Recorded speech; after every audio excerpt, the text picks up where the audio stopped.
Now listen carefully and answer questions 1 to 4. Good morning. You're through to the Tourist Information Office. Tim speaking. How can I help you? Oh, hello. Could you give me some information about next month's festival, please? My family and I will be staying in the town that week. Of course. Well, it starts with a concert on the afternoon of the 17th. Oh, I heard about that. The orchestra and singers come from the USA, don't they? They're from Canada. They're very popular over there. They're going to perform a number of well-known pieces that will appeal to children as well as adults. That sounds good. My whole family are interested in music. The next day, the 18th, there's a performance by a ballet company called Eustatis. Sorry? The name is spelled E-U-S-T-A-T-I-S. They appeared in last year's festival and went down very well. Again, their programme is designed for all ages. Good. I expect we'll go to that. I hope there's going to be a play during the festival. A comedy, ideally. You're in luck. On the 19th and 20th, a local amateur group are performing one written by a member of the group. It's called Jemima. That'll be on in the town hall. They've already performed it 2 or 3 times. I haven't seen it myself, but the review in the local paper was very good. And is it suitable for children? Yes. In fact, it's aimed more at children than at adults. So both performances are in the afternoon. And what about dance? Will there be any performances? Yes, also on the 20th, but in the evening. A professional company is putting on a show of modern pieces with electronic music by young composers. Uh-huh. The show is about how people communicate, or fail to communicate with each other, so it's got the rather strange name, Chat. I suppose that's because that's something we do both face-to-face and online. That's right. Before you hear the rest of the conversation, you have some time to look at questions 5 to 10.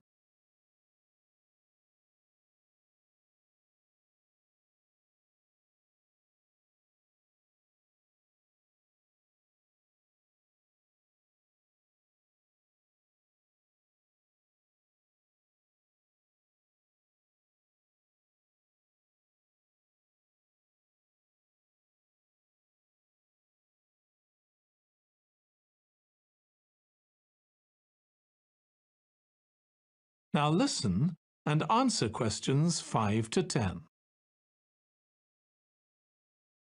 Now, there are also some workshops and other activities. They'll all take place at least once every day, so everyone who wants to take part will have a chance. Good. We're particularly interested in cookery. You don't happen to have a cookery workshop, do you? We certainly do. It's going to focus on how to make food part of a healthy lifestyle. And it'll show that even sweet things like cakes can contain much less sugar than they usually do. That might be worth going to. We're trying to encourage our children to cook. Another workshop is just for children, and that's on creating posters to reflect the history of the town. The aim is to make children aware of how both the town and people's lives have changed over the centuries. The results will be exhibited in the community centre. Then, the other workshop is in toy making, and that's for adults only. Oh, why's that? Because it involves carpentry. Participants will be making toys out of wood, so there'll be a lot of sharp chisels and other tools around. It makes sense to keep children away from it. Exactly. Now, let me tell you about some of the outdoor activities. There'll be supervised wild swimming. Wild swimming? What's that? It just means swimming in natural waters, rather than a swimming pool. Oh, okay. In a lake, for instance. Yes. There's a beautiful one just outside the town, and that'll be the venue for the swimming. There'll be lifeguards on duty, so it's suitable for all ages. And finally, There'll be a walk in some nearby woods every day. The leader is an expert on insects. He'll show some that live in the woods and how important they are for the environment. So there are going to be all sorts of different things to do during the festival. There certainly are. If you'd like to read about how the preparations for the festival are going, the festival organizer is keeping a blog. Just search online for the festival website and you'll find it. Well, thank you very much for all the information. You're welcome. Goodbye. Goodbye. That is the end of part 1. You now have 1 minute to check your answers to part 1.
Part 2. You will hear part of a talk to a gardening club about a local park. First, you have some time to look at questions 11 to 14.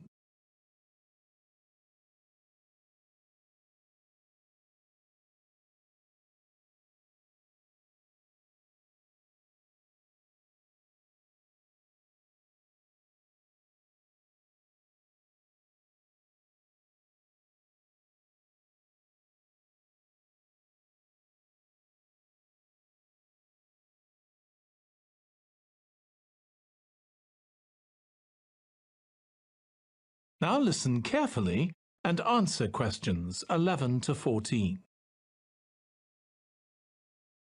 I'm very pleased to welcome this evening's guest speaker, Mark Logan, who's going to tell us about the recent transformation of Minster Park. Over to you, Mark. Thank you. I'm sure you're all familiar with Minster Park. It's been a feature of the city for well over a century, and has been the responsibility of the City Council for most of that time. What perhaps isn't so well known is the origin of the park. Unlike many public parks that started in private ownership, as the garden of a large house, for instance, Minster was some wasteland, which people living nearby started planting with flowers in 1892. It was unclear who actually owned the land, and this wasn't settled until 20 years later, when the council took possession of it. You may have noticed the statue near one of the entrances. It's of Diane Gosforth, who played a key role in the history of the park.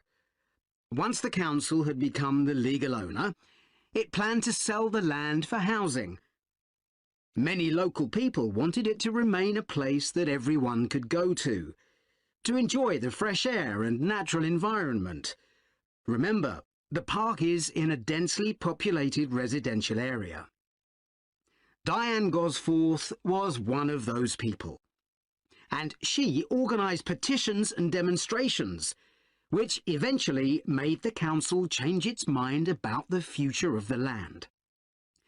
Soon after this, the First World War broke out in 1914, and most of the park was dug up and planted with vegetables, which were sold locally. At one stage, the army considered taking it over for troop exercises, and got as far as contacting the city council, then decided the park was too small to be of use. There were occasional public meetings during the war, in an area that had been retained as grass. After the war, The park was turned back more or less to how it had been before 1914 and continued almost unchanged until recently. Plans for transforming it were drawn up at various times, most recently in 2013, though they were revised in 2015 before any work had started. The changes finally got going in 2016 and were finished on schedule last year. Before you hear the rest of the talk, you have some time to look at questions 15 to 20.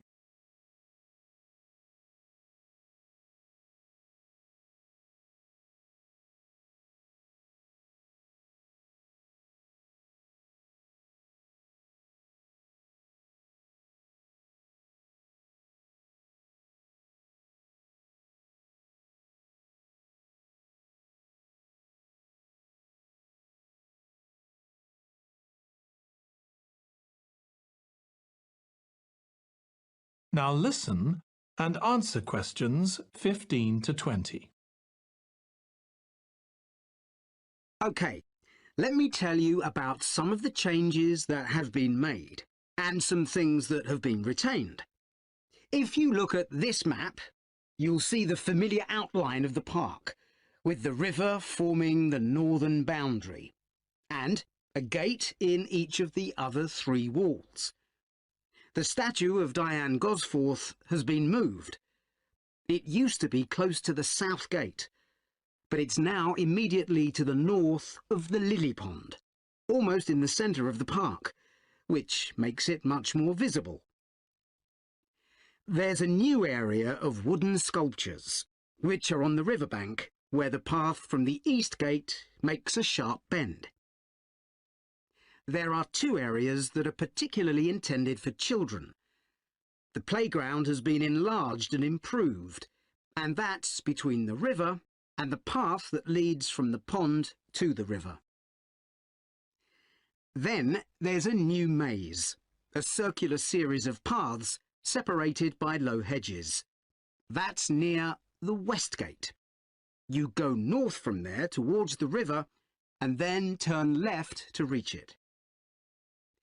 There have been tennis courts in the park for many years, and they've been doubled, from 4 to 8. They're still in the southwest corner of the park, where there's a right-angle bend in the path. Something else I'd like to mention is the new fitness area. This is right next to the lily pond on the same side as the west gate. Now, as you're all gardeners, I'm sure you'll like to hear about the plants that have been chosen for the park. That is the end of part 2. You now have 30 seconds to check your answers to part 2.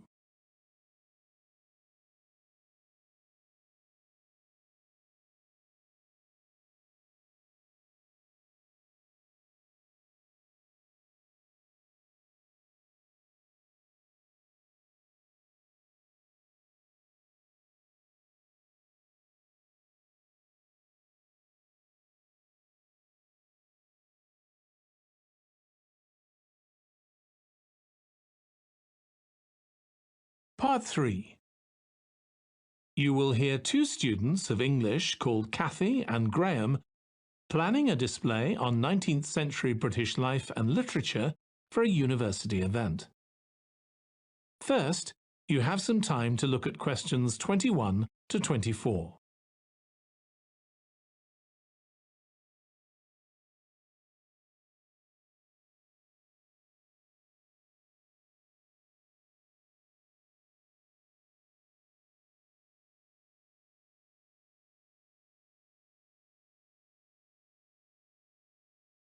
Now listen carefully and answer questions 21 to 24. OK, Graham, so let's check we both know what we're supposed to be doing. OK. So, for the university's open day, we have to plan a display on British life and literature in the mid-19th century. That's right. But we'll have some people to help us find the materials and set it up, remember? For the moment, we just need to plan it. Good. So, have you gathered who's expected to come and see the display? Is it for the people studying English or students from other departments? I'm not clear about it. Nor me. That was how it used to be, but it didn't attract many people, so this year it's going to be part of an open day to raise the university's profile. It'll be publicised in the city to encourage people to come and find out something of what goes on here, and it's included in the information that's sent to people who are considering applying to study here next year. Presumably, some current students and lecturers will come? I would imagine so. But we've been told to concentrate on the other categories of people. Right. We don't have to cover the whole range of 19th century literature, do we? No, it's entirely up to us. I suggest just using Charles Dickens. That's a good idea. Most people have heard of him and have probably read some of his novels or seen films based on them. So that's a good lead-in to life in his time. Exactly. And his novels show the awful conditions that most people had to live in, don't they? He wanted to shock people into doing something about it. Did he do any campaigning other than writing? Yes, he campaigned for education and other social reforms and gave talks. But I'm inclined to ignore that and focus on the novels. Yes, I agree. Before you hear the rest of the discussion, you have some time to look at questions 25 to 30.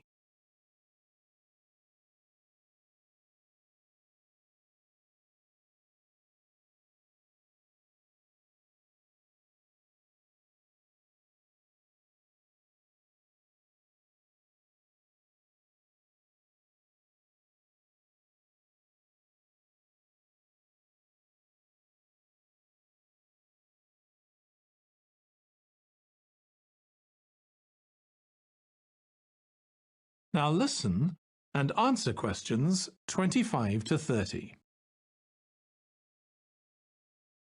OK, so now shall we think about a topic linked to each novel? Yes, I've printed out a list of Dickens's novels in the order they were published, in the hope you'd agree to focus on him. You're lucky I did agree. Let's have a look. OK, the first was The Pickwick Papers, published in 1836. It was very successful when it came out, wasn't it? And was adapted for the theatre straight away. There's an interesting point, though, that there's a character who keeps falling asleep, and that medical condition was named after the book, Pickwickian syndrome. Oh, so why don't we use that as the topic and include some quotations from the novel? Right. Next is Oliver Twist. Mm-hmm. There's a lot in the novel about poverty, but maybe something less obvious. Well, Oliver is taught how to steal, isn't he? We could use that to illustrate the fact that very few children went to school, particularly not poor children, so they learnt in other ways. Good idea. What's next? Maybe Nicholas Nickleby? Actually, he taught in a really cruel school, didn't he? That's right. But there's also the company of touring actors that Nicholas joins. We could do something on theatres and other amusements of the time. We don't want only the bad things, do we? OK. What about Martin Chuzzlewit? He goes to the USA, doesn't he? Yes. And Dickens himself had been there a year before and drew on his experience there in the novel. I wonder, though. The main theme is selfishness. So we could do something on social justice? No, too general. Let's keep to your idea. I think it would work well. He wrote Bleak House next. That's my favourite of his novels. Yes, mine too. Oh. His satire of the legal system is pretty powerful. That's true. But think about Esther, the heroine. As a child, she lives with someone she doesn't know is her aunt, who treats her very badly. Then she's very happy living with her guardian, and he puts her in charge of the household. And at the end, she gets married, and her guardian gives her and her husband a house, where, of course, they're very happy. Yes, I like that. What shall we take next? Little Dorrit? Old Mr. Dorrit has been in a debtor's prison for years. So was Dickens's father, wasn't he? That's right. What about focusing on the part when Mr. Dorrit inherits a fortune and he starts pretending he's always been rich? Good idea. OK. So next we need to think about what materials we want to illustrate each issue. That's going to be quite hard. That is the end of part 3. You now have 30 seconds to check your answers to part 3.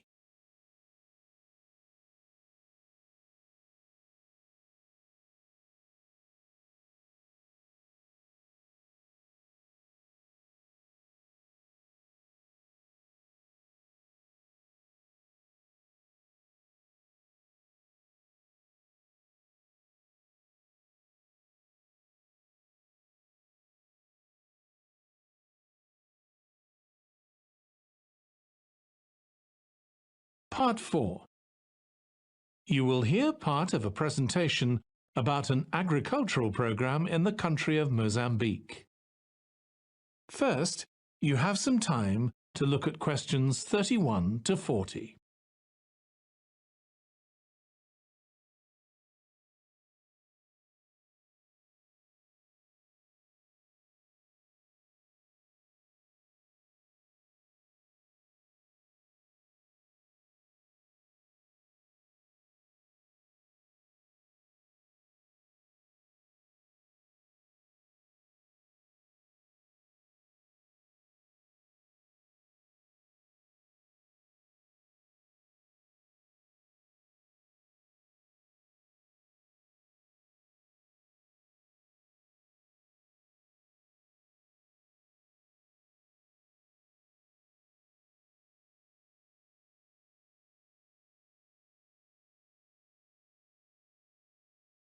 Now listen carefully and answer questions 31 to 40.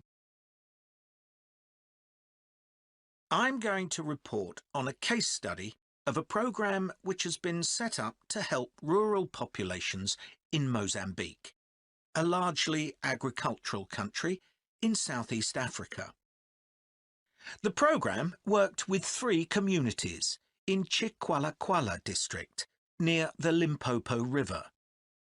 This is a dry and arid region with unpredictable rainfall. Because of this, people in the area were unable to support themselves through agriculture, and instead they used the forest as a means of providing themselves with an income, mainly by selling charcoal. However, this was not a sustainable way of living in the long term, as they were rapidly using up this resource. To support agriculture in this dry region, the program focused primarily on making use of existing water resources from the Limpopo River by setting up systems of irrigation, which would provide a dependable water supply for crops and animals. The program worked closely with the district government in order to find the best way of implementing this. The region already had one farmers' association, and it was decided to set up 2 more of these. These associations planned and carried out activities including water management, livestock breeding and agriculture. And it was notable that in general, women formed the majority of the workforce. It was decided that in order to keep the crops safe from animals, both wild and domestic, special areas should be fenced off where the crops could be grown. The community was responsible for creating these fences, but the program provided the necessary wire for making them. Once the area had been fenced off, it could be cultivated. The land was dug so that vegetables and cereals appropriate to the climate could be grown, and the programme provided the necessary seeds for this. The programme also provided pumps, so that water could be brought from the river in pipes to the fields.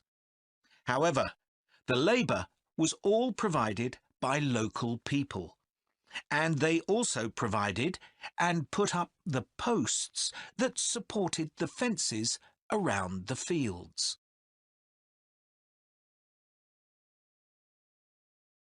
Once the programme had been set up, its development was monitored carefully. The farmers were able to grow enough produce not just for their own needs, but also to sell.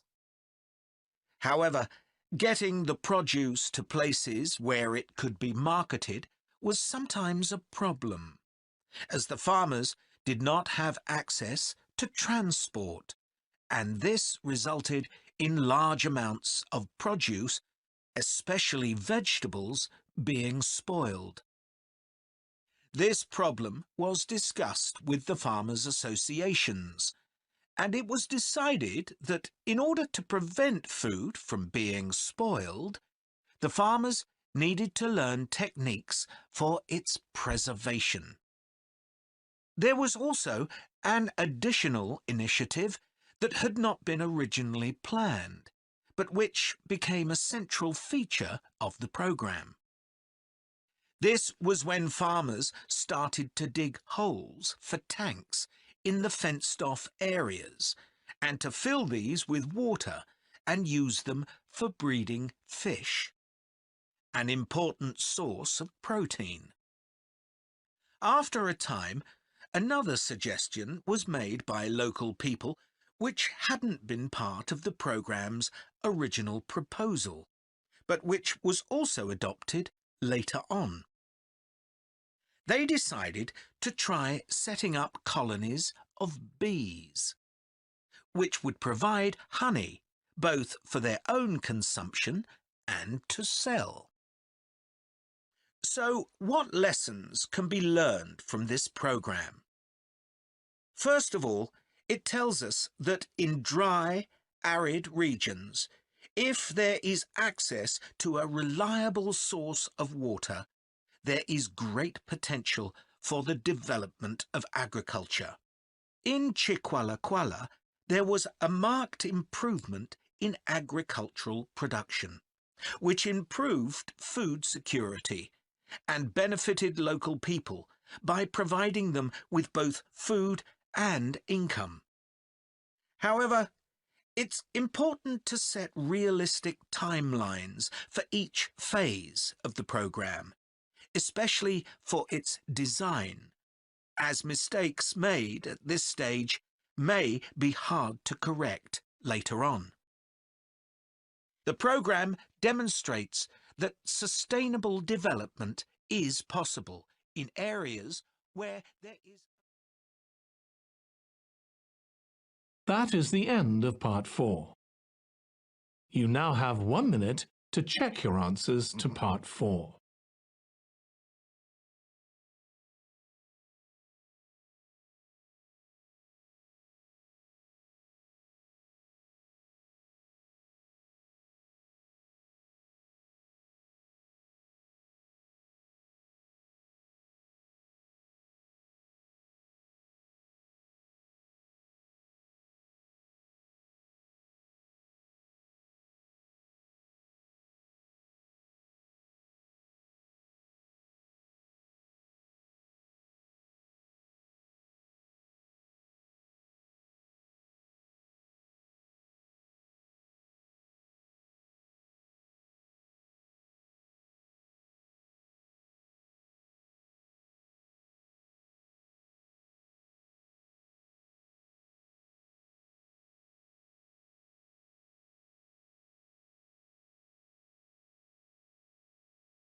That is the end of the listening test. In the IELTS test, you would now have 10 minutes to transfer your answers to the answer sheet.